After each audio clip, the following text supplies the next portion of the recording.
बिजली के बिल बहुत ज़्यादा आए हैं और फ़नकार की तो वैसे ही ऑडियंस आएगी तो फ़नकार है, ऑडियंस नहीं है तो फ़नकार नहीं है और शोबिज़ के हालात हैं, बहुत टाइट चल रहे हैं। कुछ यूज़ करें, ना करें तो आपको 1.5 लाख, 2 लाख ये बिल आ रहा है। महँगाई को कम करें तो हालात खुद ही बेहतर हो जाएँगे। पहले मेरे जो वालिद साहब थे वो फ़िल्म इंडस्ट्री के थे। ऐसे ही स्टूडियो लाइन के, फ़िल्म लाइन के हालात थोड़े डाउन हुए।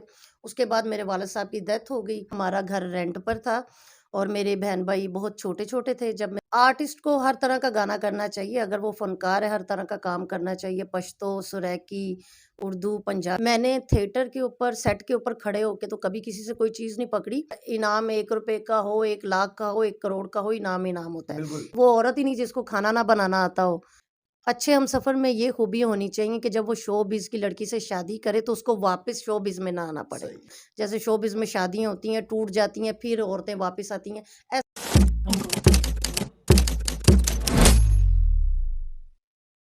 अस्सलाम वालेकुम नाज़रीन, मैं हूं कुर्बान प्रिंस और आप देख रहे हैं इनर पाकिस्तान। नाज़रीन, आज हमारे साथ थिएटर इंडस्ट्री की खूबसूरत चुलबुली हसीना सोनू भट्ट मौजूद हैं। उनसे गुफ्तगू करेंगे और जानेंगे उनके शोबिस के करियर के हवाले से। अस्सलाम वालेकुम। जी, वालेकुम सलाम। कैसी हैं आप? जी, मैं शुक्र है अल्लाह का, आप ठीक हैं? अल्हम्दुलिल्लाह, दुआएं आपकी। सोनू, कैसे चल रहे हैं जिंदगी के शबो रोज और शोबिस नगरी की रोशनियों की शबो रोज? अच्छी चल रही है, जैसा महँगाई का दौर है, तो थोड़ा मुश्किल है लेकिन चल रहा है। चल रहा है बस हाँ, चकत। हाँ जी। बिजली के बिल ने इफ़ेक्ट किया है फ़नकारों को भी, या जिस तरह आम आदमी की चीखें पड़ रही हैं, फ़नकार भी मुतासिर हुए हैं बिजली के बिलों से? जी हाँ, क्यों नहीं? बिजली के बिल बहुत ज़्यादा आए हैं और फ़नकार की तो वैसे ही ऑडियंस आएगी तो फ़नकार है, ऑडियंस नहीं है तो फ़नकार नहीं है और हमारे जो शोबिज़ के हालात हैं, बहुत टाइट चल रहे हैं। इस वज़ह से सभी लोग मुतासिर हुए हैं। पहले बिजली का बिल कितना आता था सोनू, और अब कितना आ रहा है? कितना ज़्यादा महँगाई का फ़र्क पड़ा है अंदाज़न? पहले मतलब ज़्यादा से ज़्यादा आ जाता था लाख रुपया, बहुत ज़्यादा अगर आप देखें तो। अब जो है कि आप कुछ यूज़ करें, ना करें तो आपको 1.5 लाख, 2 लाख ये बिल आ रहा है। तो आप सोचें कि अगर एक फ़नकार की ये सूरत-ए-हाल है महँगाई के आलम में, तो आम इंसान की क्या होगी? फ़नकारों को कितनी मुश्किल होती है कि उन्होंने अपने शोबिस के जो उनका फ़ेमडम होता है, उसको भी लेकर चलना है, साथ में घरेलू मामलात को भी लेकर चलना होता है, खुद को भी मेंटेन रखना होता है, और मुआवज़े जो है वो उस हिसाब से नहीं होते। तो दिक्कत होती है, हुकूमत से क्या अपील करना चाहेंगे? हुकूमत से यही अपील करना चाहेंगे कि हमारी जो है हमारा क्या पूरे पाकिस्तान के हालात ख़राब है, इनको बेहतर करें, महंगाई को कम करें तो हालात खुद ही बेहतर हो जाएँगे। बिल कम करें, आटा सस्ता करें, घी सस्ता करें, जो भी चीज़ें ज़रूरत की हैं वो सस्ती करनी चाहिए ताकि बाकी के मामलात अच्छे चल सकें। हमारे एक गुलकार थे नदीम अब्बास लूनेवाला, उन्होंने गाना गाया था बड़ा मशहूर, आपने सुना होगा, गड्डी तू मंगा ले तेल मैं पवानी है। तो अगर आपको कोई ऑफर करे, तो आप इस मौजूदा महंगाई के दौर में गड्डी च तेल पवाएंगी या गाड़ी लेकर जाएंगे कि गाड़ी मैं ले आती हूँ, तेल आप डलवा ले? देखिए, गाड़ी है तो तेल भी तो डलवाना पड़ेगा, वो एक सॉन्ग है, ठीक है? जितना महँगा तेल है, अगर आप गाड़ी यूज़ कर रहे हैं तो तेल भी आप ही डलवाएँगे। तो ये सिर्फ़ गाना है, एंटरटेनमेंट है। ऐसा कुछ भी नहीं कि तेल वो डलवाएँगे, जिसने गाड़ी रखी है उसने तेल भी खुद ही डलवाना है। सोनू, शोबिज में कैसे आना हुआ, कैसे एंट्री हुई, क्या सोच कर शोबिज में? पहले मेरे जो वालिद साहब थे वो फ़िल्म इंडस्ट्री के थे, तो क्या सुल्ता नाम था उनका? उनका नाम था, मैं नहीं बताऊँगी, ठीक वैसे है। मैं बता रही हूँ कि वो फ़िल्म इंडस्ट्री में थे। तो हमारी जो फ़ैमिली है तब वो सुल्तान राय का जो साहब का दौर गोल्डन था, दौर। तो गोल्डन दौर। उन्होंने बहुत अच्छा हमने वक़्त देखा है।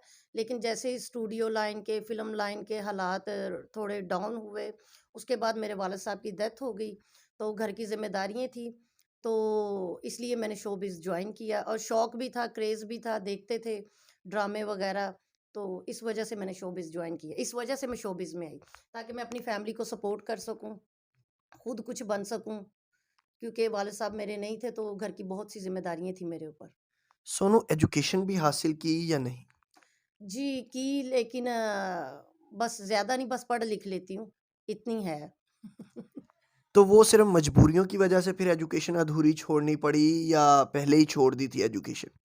मजबूरियों की वजह से छोड़नी पड़ी क्योंकि हमारा घर रेंट पर था और मेरे बहन-भाई बहुत छोटे-छोटे थे जब मेरे वालिद साहब और पहले वो बहुत बीमार रहे क्यों आर्टिस्ट का यही होता है, चाहे वो डायरेक्टर हो, प्रोड्यूसर हो, कुछ भी हो, जब बुरा वक़्त आता है तो हमारी फ़ील्ड ऐसी है कि कोई भी पूछता नहीं है, तो खुद ही सब कुछ करना पड़ता है। तो उनकी तबीयत ख़राब हुई, बहुत ज़्यादा हालात ख़राब हुए, उस वजह से फिर सारा मामला चलते गए, चलते गए। वैसे मुझे क्रेज़ भी था शोबिज़ में आने का, बस इसी तरह। तो स्टार्ट ही थिएटर इंडस्ट्री से लिया या पहले क्योंकि वालिद आपके फ़िल्म इंडस्ट्री से मुंसलिक थे, तो पहले फ़िल्मों में काम किया, फिर थिएटर में आई? नहीं मैंने स्टार्ट ही थिएटर से लिया और फ़िल्में भी की हैं गाने भी किए हैं, लेकिन मेरा माइंड जो है वो थिएटर की तरफ था।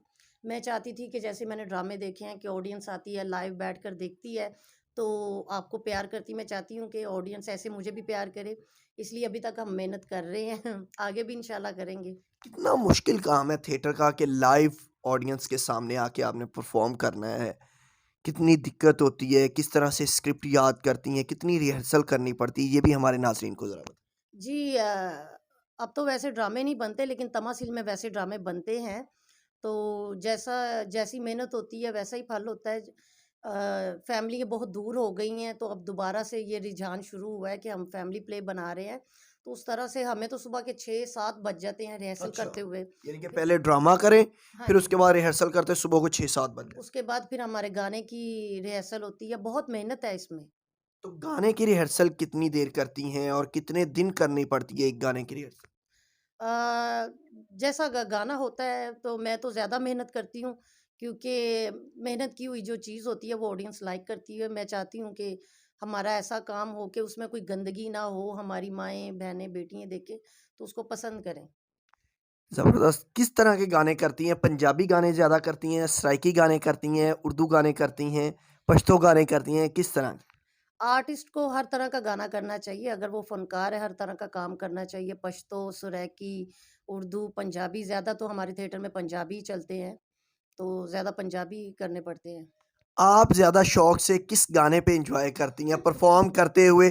क्योंकि हर बंदे की अपनी-अपनी ख़्वाहिश होती है। कोई कहता है जी मैं जो है वो मैडम नूरजहाँ के, कोई नसीबों के, कोई किसी का नाम लेता आपके किसके गानों पे ज़्यादा परफ़ॉर्म करते हुए अच्छा समझती हैं? यानी कि आपको लगता है कि ये मैं ज़्यादा एन्जॉय कर रही हूँ, खुद एन्जॉय पब्लिक के साथ कर रही मुझे ऐसे गाने पसंद है जो आइटम बने हों, आइटम सॉन्ग की तरह बने हों, जिसमें प्रॉप्स हो, परफ़ॉर्मेंस हो और ऑडियंस भी उसी गानों को ज़्यादा पसंद करती है। तो मैं ऐसे गाने को ज़्यादा मतलब पसंद करती हूँ, डांस करना। वैसे इंडियन गाने बंद हैं, तो ये पंजाबी जो गुजरा हुआ है ये वो इनसे जान ही नहीं हमारी छूट रही। तो लेकिन ज़्यादातर मुझे आइटम सॉन्ग बहुत पसंद है। जितने भी हमारे पाकिस्तान के आइटम सॉन्ग हैं काफ़ी गाने हैं जो मैंने किए हैं, तो मुझे इस तरह के गाने पसंद हैं। ऐसा कभी हुआ है कि सोनू भट्ट जो है वो परफ़ॉर्म कर रही है स्टेज पे और जब परफ़ॉर्मेंस ख़त्म हुई है, हाँ। तो उसने ऐसा शानदार सॉन्ग किया है कि हॉल में से किसी ने उठ के बहुत कीमती इनाम दिया हो। मैं तोहफ़ों की बात नहीं कर रहा, मैं इनाम की बात कर रहा हूँ कि शाबाश वेरी गुड बड़ा ज़बरदस्त आपने आइटम सॉन्ग तैयार किया है। ऐसा इत्तेफ़ाक कभी लाइफ़ में हुआ? मैंने थिएटर के ऊपर सेट के ऊपर खड़े होके तो कभी किसी से कोई चीज़ नहीं पकड़ी, लेकिन वैसे इनाम के तौर पे हाँ, कोई हुआ? इनाम मुझे मिलते रहे हैं और अच्छा लगता है। अच्छा। तो ऑडियंस जब पसंद करती है, क्लैप करती है, एप्रिशिएट करती है, तो हमें लगता है हमारी मेहनत रंग लाई है। इसी वजह से हम ज़्यादा मेहनत करते हैं। जब एप्रिसिएशन होती है और इनाम मिलता है, हाँ। तब क्या फीलिंग दिल में आती हैं? कैसे तासुरात होते हैं? बहुत ज़्यादा अच्छा लगता है आर्टिस्ट को जब कोई आपको इनाम ₹1 का हो, 1 लाख का हो, 1 करोड़ का हो, इनाम इनाम होता है। बिल्कुल। इसका मतलब कि आपका काम अगले बंदे को इस कदर पसंद आया है कि आपको उसने इनाम दिया है। तो बहुत अच्छा लगता है कि भई हमारा काम पसंद आ रहा है, हम भी पसंद आ रहे हैं। तो इसी वजह से ज़्यादा मेहनत करते हैं कि ज़्यादा से ज़्यादा लोग पसंद करें। फ़िल्मों में भी काम किया। फ़िल्मों में काम करने का तजुर्बा कैसा रहा? अ, फ़िल्मों में काम करने का तजुर्बा यूँ रहा कि उसमें भी मेहनत ही है। अपने माइंड की बात है, आप उधर लगा लें या इधर लगा लें, लेकिन फ़िल्म का जो है, उसमें भी बहुत मेहनत है, थिएटर में भी बहुत मेहनत है। मेहनत दोनों में है, लेकिन मेरा जो है क्रेज़ जो है ज़्यादा वो थिएटर की तरफ है। थिएटर की तरफ है। लेकिन ये नहीं आप समझती कि फ़िल्म जो है वो बड़ा मीडियम है? मैं समझती हूँ लेकिन हमारे अब पाकिस्तान में ऐसी फ़िल्में अभी बन नहीं रहीं। तो जब बनेगी तो इंशाल्लाह ज़रूर काम करेंगे, अच्छा काम करेंगे। वैसे तो ये फ़िल्में बनती रहती हैं, जो छोटी-छोटी फ़िल्में होती हैं, इस तरह के काम की हमें ऑफ़रें आती रहती हैं। जी, ये सीडी के गाने कर दो, ये जी फलानी फ़िल्म है, इसके रोल कर दो। तो इस चीज़ों को हम मतलब ज़्यादातर मैं पसंद नहीं करती। मैं चाहती हूँ कोई अच्छी फ़िल्म हो, ताकि उसमें अच्छा काम हो तो करें। सोनू बट को खाने में क्या सबसे ज़्यादा पसंद है? मैं मतलब ज़्यादातर घर का खाना मुझे पसंद है। तो या चाइनीज़ पसंद है। ये मतलब कि घर का खाना, मुझे बाहर का खाना ज़्यादा पसंद नहीं। अगर खाऊँ भी, घर में कौन-सा खाना ज़्यादा पसंद है कि ये मुझे ज़्यादा मेरा पसंदीदा है? मुझे राइस पसंद है ज़्यादा। और मतलब पकाना क्या आता है?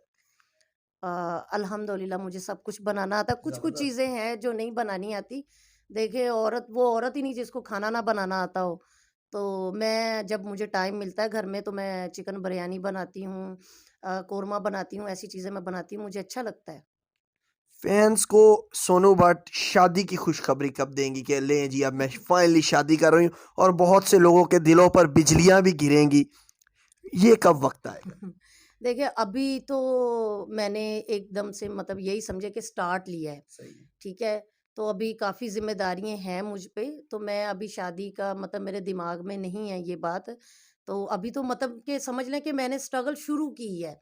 तो जब इंशाल्लाह शादी हो करेंगे तब सबको पता भी चल क्या जाएगा। खूबियाँ होनी चाहिए अच्छे हमसफ़र में? अच्छे हमसफ़र में ये खूबियाँ होनी चाहिए कि जब वो शोबिज़ की लड़की से शादी करे तो उसको वापस शोबिज़ में ना आना पड़े। सही। उसको इस चीज़ का वो ताना ना दे।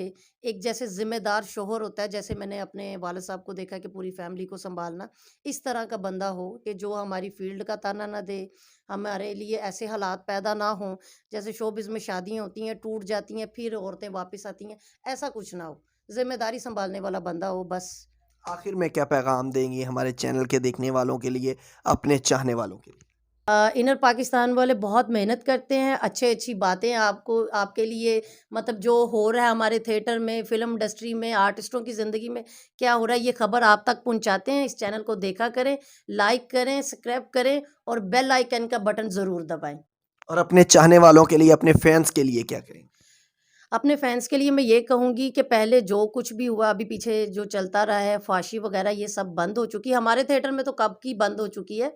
तो हम फैमिली प्ले कर रहे हैं। इतनी महँगाई का दौर है, बंदा बहुत टेंशन में होता है। तो आप ड्रामा देखने आएँ, एन्जॉय करें, ताकि आपकी थोड़ी ज़्यादा नहीं, थोड़ी बहुत तो टेंशन जो है ना, वो रिमूव हो सके।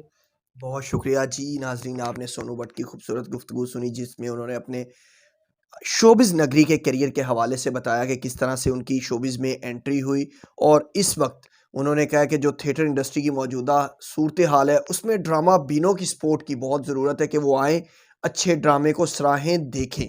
इसी के साथ मुझे सोनू बट के साथ दीजिए इजाज़त, अल्लाह ने के बाद।